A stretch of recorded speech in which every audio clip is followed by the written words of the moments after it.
Wanawake viongozi kutoka vyama mbalimbali vya siasa nchini wametoa tamko wakielezea wasiwasi wao kuhusu kuendelea kwa matukio ya utekaji na mauaji yanayoripotiwa nchini, wakisema yanatishia amani na usalama wa wananchi. Ndugu zangu waandishi wa habari, mtakumbuka nchi yetu saizi inapitia kwenye matukio magumu sana, hasa katika swala la utekaji na mauaji.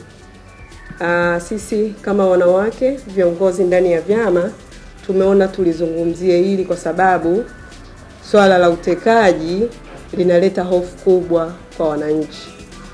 Ndugu zangu, sisi kama wanawake ndani ya vyama tunasikitishwa na tunalaani mawimbi ya matukio ya mauaji na utekaji.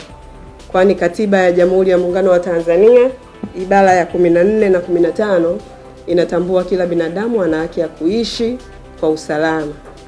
Kwa hiyo tunaomba sisi kama wanawake, tunamuomba Mheshimiwa Rais Samia Suluhu Hassan ambaye ni Amiri Jeshi Mkuu na ndiye mtu wa mwisho kwenye kuhakikisha masuala ya ulinzi na usalama na raia wake. Tunamuomba Mheshimiwa Rais ahakikishe aidha anaunda tume ya kuchunguza matukio yote ya mauaji na utekaji.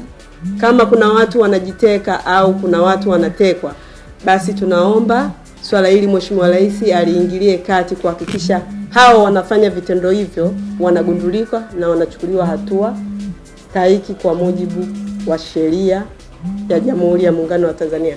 Lakini pia tunaiomba serikali kama wanawake, tunaiomba serikali iimarishe ulinzi wa miji yetu na majiji yetu, aidha kwa kuweka CCTV kamera kwenye maeneo muhimu au kuongeza uwezo wa kiintelijensia wa kiusalama ili kuwatambua wahalifu haraka kabla na baada ya matukio ya utekaji. Mheshimiwa Rais, amani ya Tanzania ni tunu yetu wa Tanzania. Kwa hiyo tunaomba tusiruhusu vikundi vyovyote vya uhalifu vijitokeze na kufanya uhalifu. Vinatutia hofu sisi kama wanawake.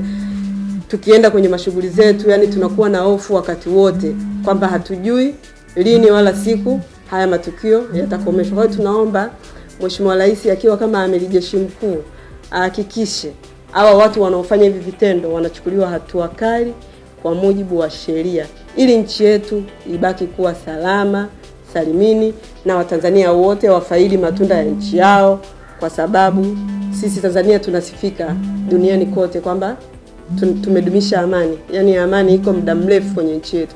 Kwa tunaomba hiyo tunu ya amani iendelee kuwepo ili shughuli zetu za maendeleo ziendelee kufanya kazi kwa ajili ya wananchi wote.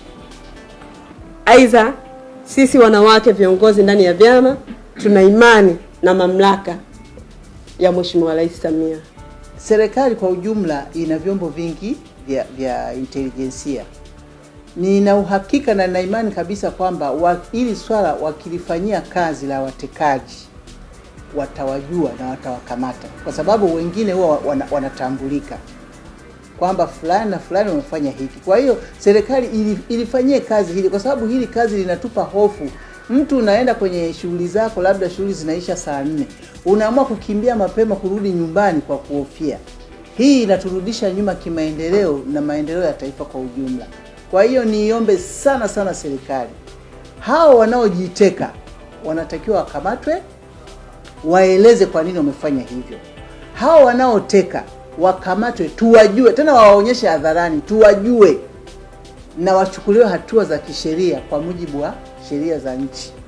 Kwa hiyo ni hicho tu nitaka kusisitiza kwamba hawa watu washughulikiwe mapema iwezekanavyo, ili mambo mengine ya maridhiano yatakwenda vizuri. Na uhakika wakishughulikia hili, mambo mengine yote yatanyooka, kwa sababu kwanza usalama wa mtu, alafu mambo mengine yanakwenda. Kwa hiyo niombe serikali yangu inaweza kufanya hiki kitu kwa weledi kabisa, na kila mtu akabaki na amani na mambo mengine yakaenda, tuweze kuijenga nchi yetu. Asante.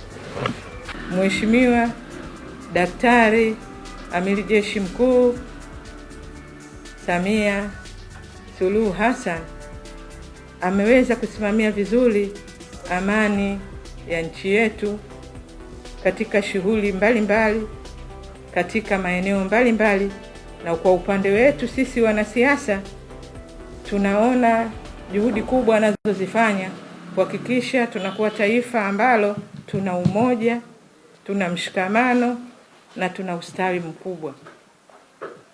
Sisi viongozi wanawake kutoka majukwaa ya wanawake kwenye vyama vya siasa tunapenda kuchukua nafasi hii kumpongeza na kumtia moyo kwa kazi anayoifanya.